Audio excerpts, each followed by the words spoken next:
Rekha's lifestyle मध्ये तुमचं स्वागत आहे। चला तर मग आज बनवतोय आपण पनीर रोल।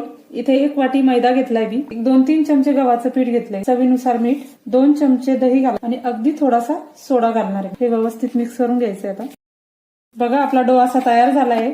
याला अर्ध्या तासासाठी आपल्याला असंच सोडायचंय। कढई ठेवली तुम्ही गॅसवर, तेल घालून घेऊ, थोडासा कांदा घालून घेऊ, थोडासा टोमॅटो, लाल तिखट, थोडासा पनीर मसाला, थोडीशी हळद, बारीक चॉप केलेले पनीर घाला, थोडंसं मीठ घालून घेऊ। पुन्हा एकदा थोडासा कांदा आपण याच्यावर घालणार आहे, क्रंची लागतो तो वरतून खायला।